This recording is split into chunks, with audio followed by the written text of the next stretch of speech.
안녕하세요. 저는 대구대학교 식품영양학과에 있는 교수 이미령이라고 합니다. 오늘 강의의 제목은 지금 시장에서 가장 활발하게 성장하고 있고 또 많은 소비자들의 관심을 얻고 있는 식물성 단백질에 대해서 그 식물성 단백질의 전망과 식품에서의 이용도에 대해서 한번 살펴보도록 하겠습니다. 지금 식품 시장에서 가장 핫한 식품 소재가 바로 플랜트 베이스드 프로틴인데요. 식물성 소재 단백질입니다. 그래서 식물성 소재 단백질의 종류로는 크게 소이빈과 그다음에 콩피랑 콩이랑 밀단백질 등이 있는데요. 이 증가세가 2022년에서 약 10년에 걸쳐서 2배 정도로 전 글로벌 마켓에서 증가를 한다는 보고가 있고요. 그 단위도 빌리언 달러라서 그 시장 규모가 어마어마하다고 보시면 되겠습니다. 자, 그러면 시장에서 그 가장 많이 선호되고 있는 여러 가지 종류의 식물성 단백질을 한번 살펴보려고 하는데요. 여기 보시는 그죠? 소이빈이죠. 그 대두 단백질, 그 다음에 많이 뜨고 있는 게 뉴트리셔널 이스트라 그래서 이스트 단백질, 그다음에 또 많이 들어있는 게 여기 땅콩 단백질 같은 것들이 주로 이제 많이, 그 식물성 단백질 소스로 이렇게 이제 사랑받고 있는데요. 그래서 여기는 이제 가격도 식물성 단백질은 가격도 저렴한 데다가 여러 가지 환경 문제로 인해서 동물성 식품을 마음껏 인제 재배하는 데 문제가 되는 그런 이제 형태가 있기 때문에 환경 문제와 더불어 가격 경쟁력도 있고 해서 이런 여러 가지 식물성 단백질들이 전 세계적으로 굉장히 많이 사랑받고 있고요. 우리나라 같은 경우에는 이런 식물성 단백질들이 굉장히 이제 원래부터 굉장히 식생활에 익숙했었는데 인제 최근 들어서 인제 쪼끔 더 많은 관심을 받고 있다 이렇게 생각을 하시면 되겠습니다. 자, 시중에 나와 있는 그 식물성 단백질들의 제품의 예시인데요. 예전에는 식물성 단백질을 바탕으로 한 이런 비건 식품들이 특정 종교를 가지고 있거나 아니면 몸에 대사질환이 있다든가 알러지가 있다든가 이런 사람들을 위한 여러 그런 특정 계층을 위한 특정 사람들을 위한 식품이었다고 생각을 하면은 지금은 이제 많은 사람들이 일반 식단에서 하나의 필요한 제품군으로 자리매김을 하고 있다고 생각을 하시면 되는데요. 우리나라에도 이런 아몬드 밀크라든가 오트 밀크라든가 여러 가지 종류의 플랜트 베이스드 밀크가 아주 많이 이제 시장에 나와 있고요. 뭐 비건 치즈라고 해서 비건 치즈 아날로그, 비건 프로틴 바, 그다음에 빵, 또 혹은 심지어는 이 저스트라는 회사는 비건 에그라고 그래서 계란을 완벽하게 구현을 해서 큰 영업이익을 내기도 했습니다. 뭐 비건 버거라는 이 햄버거는 여러분도 잘 아시겠지만 버거킹이나 맥도날드에서는 이미 미국 등지에서는 메뉴로 선택할 수 있는 옵션으로까지 자리 잡았다고 생각을 하시면 됩니다. 자, 그러면 비건 식품을 이제 얼마만큼 섭취를 해야 되는지 하는 가이드라인에 대해서 한번 살펴보도록 할 건데요. 이건 영양학자들이 이제 간단하게 그려 놓은 건데요. 잘 아시겠지만 우리나라 원래 전통적인 한국 식단은 쌀을 주식으로 하는 식단이었죠. 그래서 대신 이제 그냥 단순 당으로 이루어진 쌀보다는 통곡물로 이루어진 통밀을 인제 주로 많이 권장하는 편이고요. 아니면 이제 현미밥이라든가 이런 그레인들로 인한 플랜트 베이스드를 한 6에서 11 서빙 정도 하루에 하라고 이제 권장을 하고 있고요. 그다음으로 많이 인제 권장되고 있는 게 야채나 과일을 하루에 3 에서 5 혹은 2 에서 4 서빙 정도로 야채나 과일을 충분히 섭취하고 그다음 세 번째가 이제 바로 데어리 포션이었는데요. 이 데어리 포션을 이제 단백질 포션을 고기라든가 우유라든가 이런 동물성 제품에서 식물성 두유라든가 식물성 단백질로 이제 여기 보시면 비건 버거, 두부 이런 것들이 나와 있는데 섭취하라고 하는 게 이제 그 영양학자들의 식물성 식품의 피라미드를 이제 다시 그려준 겁니다.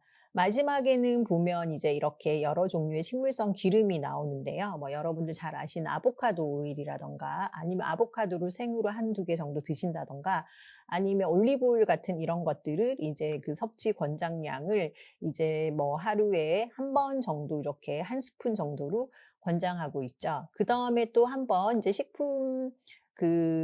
식물성 식품 다이어트를 권장하는 그 피라미드에서도 반드시 빠지지 않는 게 하루에 2 리터 이상의 물을 마시라고 권고하고 있습니다.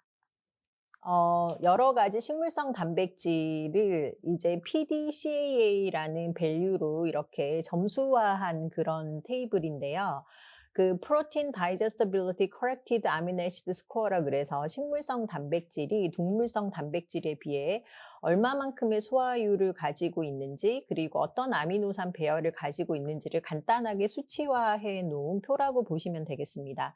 그래서 여기서 보시면 그 두유라든가 콩이라든가 보리 같은 이런 식물성 단백질들은 전반적으로 우유라든가 웨이는 우유에서 나오는 그런 성분이죠. 이런 단백질들에 비해서 우유 단백질 중에 하나입니다. 이런 단백질들에 비해 소화율이 조금 떨어지는 것을 볼 수가 있습니다. 그래서 소화율이 떨어지는 것뿐만이 아니라 라이신이나 트립토판 같은 이런 필수 아미노산도 부족하다고 생각을 하시면 됩니다.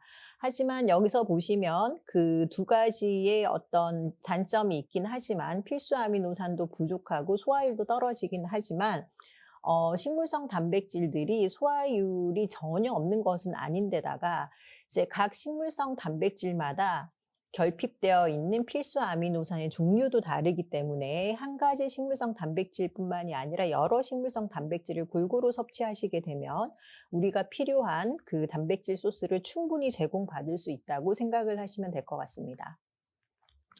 자, 아까 제가 말씀드린 그런 내용인데요. 그 학자들의마다 여러 그 내용이 분분한데 이 PDCA라는 이 단백질의 그 다이제스터빌리티를 계산하는 방식이 꼭 맞는 것만은 아니다 하는 그런 그 논쟁들이 계속 있어 와 가지고요, 최근에. 그래서 학자들이 여러 가지 실험을 하게 됩니다. 그거에 대해선 다음에 제가 또 말씀을 드리도록 하겠습니다. 여기 표가 조금 너무 조그맣게 있어 가지고 좀 보시기가 힘들 수도 있으실 것 같은데요. 자, 여기 보시면은 여러 가지 식물성 단백질들이 표를 자세히 들여다보시면 그 어떤 기능성이 있는지, 식품에서 기능성이 있는지를 이렇게 차례차례로 연관 논문들을 요약한 것인데요.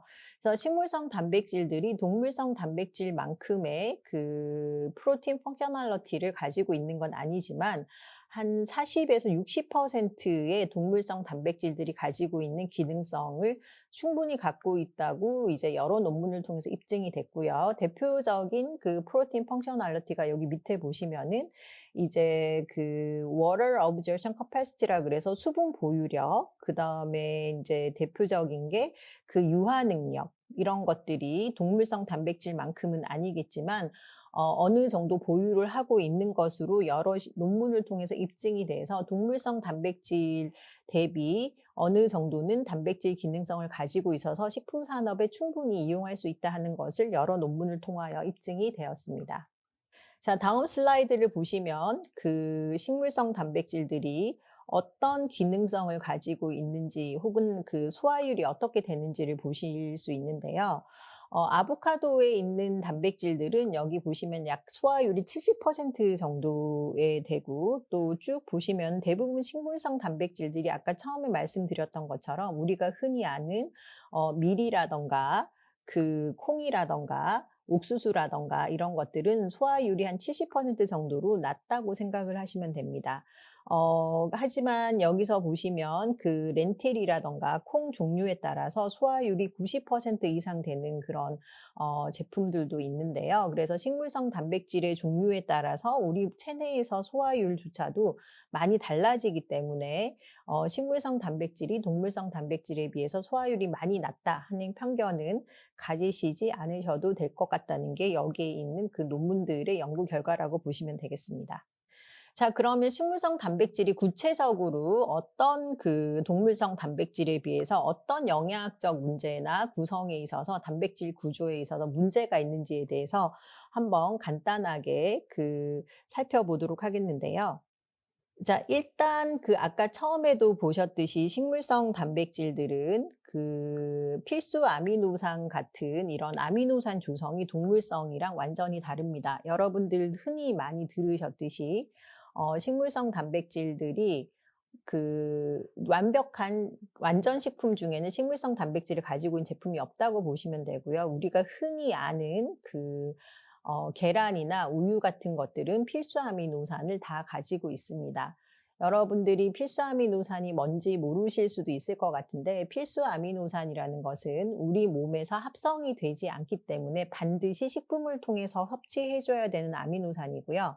아미노산을 섭취하지 않으면은 심한 경우 사망에 이를 수도 있습니다. 실제로 대공황 때 미국에서 아이들한테 옥수수만 줘서 옥수수를 먹어서 죽은 건 아니지만 옥수수만 먹어서 아이들이 발달이 제대로 일어나지 않아 사망한 사례들이 꽤 보고가 됐었거든요.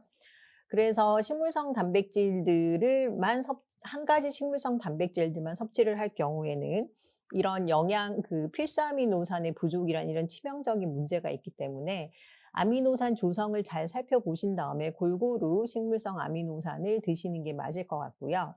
또 한 가지는 이제 엔타이 뉴트리셔널 팩터라 그래서 아주 오래된 얘기인데 제가 소이빈에 대해서 대두 단백질에 대해서 얘기를 했는데 우리나라는 아마 두부를 아주 오래 먹어온 나라이지만 대두 단백질은 아주 오래전부터 트립신 이니비터라 그래서 장 내에서 트립신 효소의 활동을 방해하는 인자가 있는 걸로 아주 유명합니다. 그래서 대두 같은 경우에는 대두 단백질을 섭취할 때는 요즘에 이제 파우더 형태로 웨이 프로틴도 그렇고 대두 단백질도 많이 섭취하고 있는데 그런 파우더 형태는 결코 바람직하지 않고요. 두부라든가 아주 오랫동안 오랫동안 열을 가열해서 트립신 이니비터를 완전히 불활성시킨 다음에 대두 단백질을 섭취하는 게 소화율을 이제 늘리는 데 아주 좋은 방안이라고 생각을 하고요. 그다음에 소이 밀크 같이 두유 같은 경우에는 외국에서는 미성년자 남자아이들한테는 두유를 많이 주지 않도록 권고하고 있습니다. 왜냐하면 두유에 있는 파이토에스트로겐이 2차 성징을 촉진한다고 되어 있어서 두유를 너무 많이 어렸을 때 섭취할 경우에는 남자아이들 같은 경우에 발육이 끝나기 전에 2차 성징이 나타난다는 그런 보고가 있어서 그거는 조금 조심하셔서 드시면 될 것 같습니다. 소화율에 대해서는 다음 슬라이드에서 이제 다시 이제 한번 얘기를 하면 될 것 같고요. 또 다른 이제 식물성 단백질을 인제 유용하게 쓰기 위한 여러 가지 챌린지들이 있는데 하나는 바로 맛입니다. 우리가 보통 일반적으로 고기를 더 좋아한다고 이렇게 알려져 있는데 식물성 단백질은 대부분 식물에서 나오고요. 식물은 녹색으로 이루어져 있는 경우가 많은데 인류는 진화학적으로 독초를 피하기 위해서 녹색을 싫어하도록 진화가 됐고 그런 어떤 풀냄새라든가 식물에만 있는 플레벌 컴파운드를 그렇게 좋아하진 않기 때문에 이 맛을 마스킹하기 위해서 식물성 단백질 식품들에는 주로 이렇게 첨가물이 굉장히 많은 경우가 많습니다. 그래서 첨가물을 많이 넣지 않고 식물성 단백질이 주는 특유의 냄새나 맛을 마스킹하는 것도 지금 식품 가공 을 연구하시는 분들한테 큰 챌린지로 남아 있다고 보시면 되고요. 그다음 또 하나 다른 점 또 하나 이제 그 문제가 되는 게 뭐냐 하면은요. 이제 물에 잘 녹지 않는다는 그런 이제 큰 문제점이 있어요. 물에 녹지 않게 되면은 여러 가지 식품 어플리케이션에 있어서 쪼끔 식품을 만드는 데 힘드는 경우가 있습니다. 그래서 이런 여러 가지 그 식물성 단백질이 가지고 있는 단점들을 지금 극복하기 위해 많은 노력을 하고 있는데요. 아까 전에도 말씀드렸듯이 동물성 단백질에 비해 유화능이라든가 거품을 형성한 능력이라든가 그 젤을 만드는 젤을 만드는 능력이라든가 아니면 텍스처를 만드는 이런 능력들이 굉장히 그 식품의 그 물성을 적절한 물성을 주는 그런 능력이 동물성 단백질에 비해서 현저하게 떨어집니다. 그래서 이런 것들을 지금 보완하기 위한 여러 노력들이 전 세계에서 활발하게 이루어지고 있고요. 이런 단점에도 불구하고 식물성 단백질이 주는 여러 가지 장점, 일단 가격도 저렴하고 환경 친화적이며 또 이제 여러 가지 작물을 유용하게 이용할 수 있다는 점에서 지금 활발한 연구가 이루어지고 앞으로도 시장이 무궁무진할 거라고 생각이 됩니다. 자 그러면은 이제 어떤 이유로 인해서 이제 그 식물성 단백질의 소화율이 많이 떨어지고 있을까요? 그 식물성 단백질 같은 경우에는 이제 아까 얘기했던 수산이라든가 트립신 이니비터, 수산은 시금치에 있는 대표적인 그 소화를 저해하는 것이죠. 이런 것들이 그 단백질의 흡수나 소화를 굉장히 막고 있는 그런 성분들을 고유하게 가지고 있다고 생각을 하시면 되고요. 두 번째 이유로는 동물성 단백질과 식물성 단백질의 구조를 비교했을 때 식물성 단백질이 내 2차 구조가 알파 헬릭스 스트럭처를 조금 덜 가지고 있는 걸로 보고가 되어 있습니다. 그래서 이제 훨씬 다른 동물성 단백질에 비해서 응고가 훨씬 더 잘 되기 때문에 이제 물에 녹였을 때나 여러 가지 푸드 어플리케이션에서 큰 문제로 작용할 수 있는 거고요. 또한 이제 식물성이기 때문에 잘 아시다시피 파이버가 너무 많아서 이제 이런 파이버들을 제거하는 작업이라든가 혹은 섬유소 때문에 그 단백질의 분해가 더 천천히 일어나고 또 이제 소화율이 체내에서 낮아지게 되는 그런 부작용이 있다고 생각을 하시면 됩니다.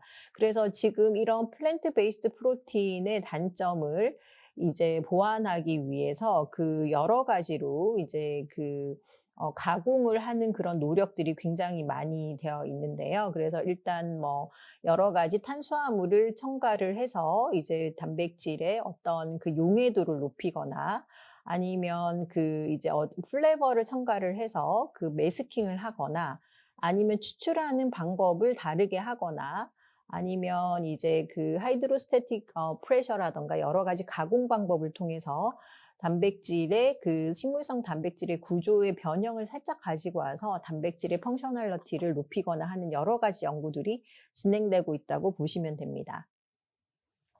자, 여기는 간단하게 시중에서 플랜트 베이스드 프로틴이 어떻게 추출되어서 이제 이용되고 있는지 하는 거에 대한 예시인데요. 여러 가지 방법으로 이제 플랜트 프로틴을 추출을 하게 되죠. 그래서 pH를 변하게 한다든가 온도를 올린다든가 단백질의 열변성을 이용하는 거죠. 용매를 쓴다든가 컬럼을 이용한다든가 그다음에 여러 가지 다른 이렇게 가공 방법들을 이용해서 식물성 단백질을 추출한 다음에 이제 단백질의 퀄리티를 측정을 해서 식품에 어플리케이션을 하는 방법으로 지금 많은 연구가 이루어지고 있습니다.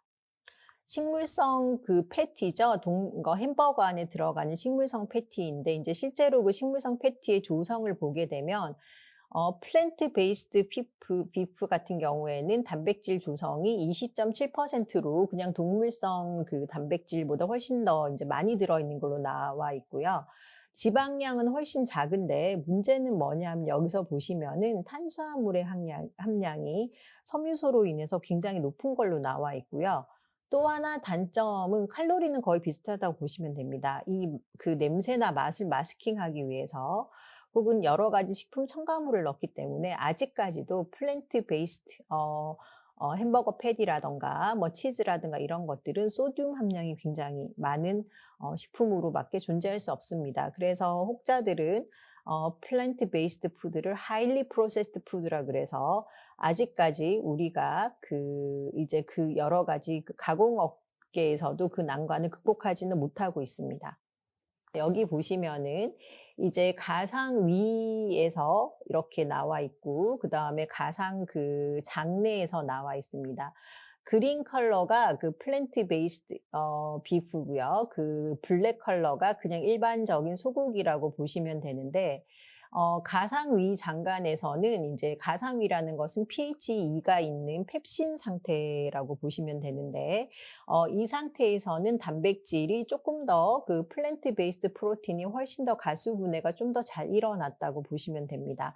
자, 가수 분해가 위에서 1 차적으로 일어나게 되면 이 가수 분해된 펩타이드들의 그 흡수는 장관에서 이루어지게 되는데요. 그럼 가상 장관에 있어서 그 흡수율을 한번 Simulated Intestinal Gastric Acid Gastric Juice라고 보시면 되는데요. 그 가상 장내 환경에서 식물성 플랜트 베이스드 비프랑 그냥 일반 소고기랑의 그 장내 흡수율을 본 그래프를 한번 살펴보시면요. 굉장히 재미있는 게 그 단백질 분해는 위에서 좀 더 많이 일어났으나 실제적으로 우리 몸에 흡수되는 것은 인공으로 만들어진 플랜트 베이스드 비프가 약 10 밀리그램 정도라고 했을 때 실제로 우리 동물성 프로틴들은 약 35 밀리그램 정도로 약 3.5배 정도의 소화율의 차이가 나타났다고 지금 알려져 있습니다. 아직까지도 여러분들이 보시는 것처럼 실제로 플랜트 베이스드 비프라는 이런 어떤 그 식물성 단백질을 베이스로 한 제품들이 몸에서 소화가 되고 하는 데는 아직 극복할 난관들이 많다고 보시면 됩니다. 교수님, 그러면 이런 식품들을 안 먹어야 되는 건가? 이렇게 물어보실 수도 있을 것 같은데요. 제 대답은 아닙니다입니다. 사실 그 식물성 프로틴도 우리 몸에서는 굉장히 필요한 좋은 단백질 급원이 될 수도 있고요. 단지 여러분들한테 이제 제안 드리고 싶은 거는 그런 가공식품의 형태가 아니고 있는 그대로 드시기를 권장드립니다. 예를 들어 땅콩이면 땅콩 그대로 드시고 그다음에 두부 같은 경우, 콩 같은 경우 두부나 이런 콩국수나 이런 형태로 있는 그대로 드실 경우에는 이 식물성 단백질이 주는 좋은 점을 굉장히 많이 활용하실 수가 있는데 이게 식품의 형태로 단백질 파우더로 전환이 돼서 들어가다 보면은 이제 여러 가지 가공된 첨가물들이 들어가게 돼서 오히려 역효과를 볼 수도 있다 하는 게 여러분들이 알고 계셔야 할 점인 것 같고요. 자, 여기 보면 식물성 단백질이 줄 수 있는 여러 가지 장점과 단점에 대해서 한번 보시면요.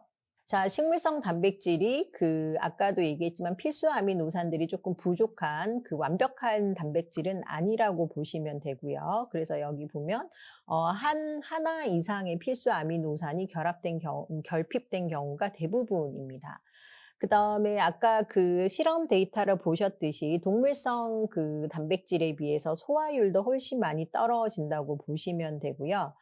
그다음에 이제 식물성 단백질을 이제 식품의 단백질 소재로 쓸 때는 여러 가지 첨가물이라든가 탄수화물 등 뭐 설탕이나 이런 것들이라고 볼 수 있는데요. 이런 거랑 같이 바인딩을 하는 경우가 많기 때문에 조금 이제 건강 효과적인 측면에서 떨어진다고 볼 수가 있겠는데요.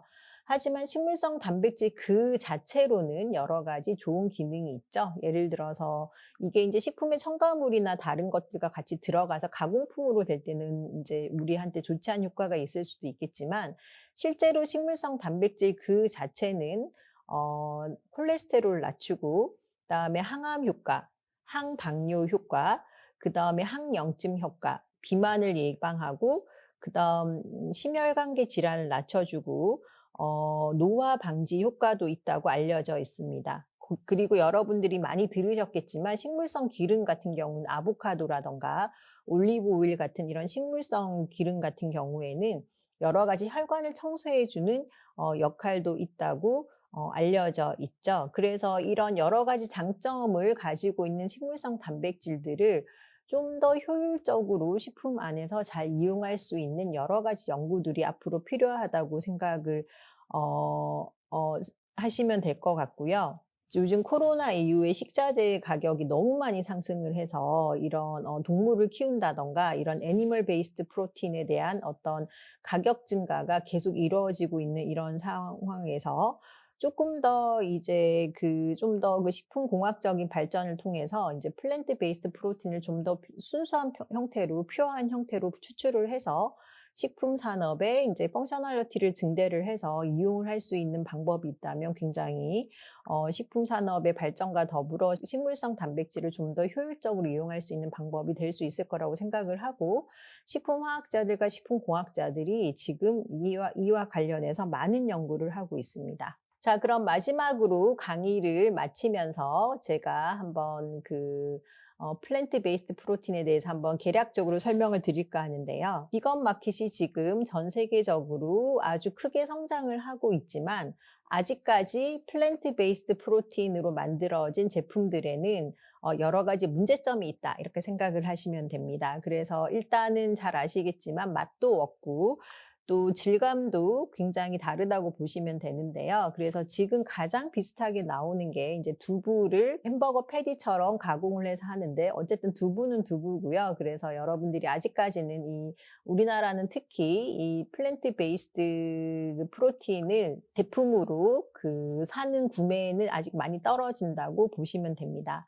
하지만 플랜트 베이스드 프로틴이 분명한 것은 앞으로 동물성 프로틴을 대체할 수 있는 대체제로 떠올랐다는 거는 누구도 부정할 수 없는 사실이고요. 이것을 극복하기 위해서 많은 식품 공학자, 화학자들이 지금 많은 연구와 노력을 하고 있다는 것도 틀림없는 사실입니다.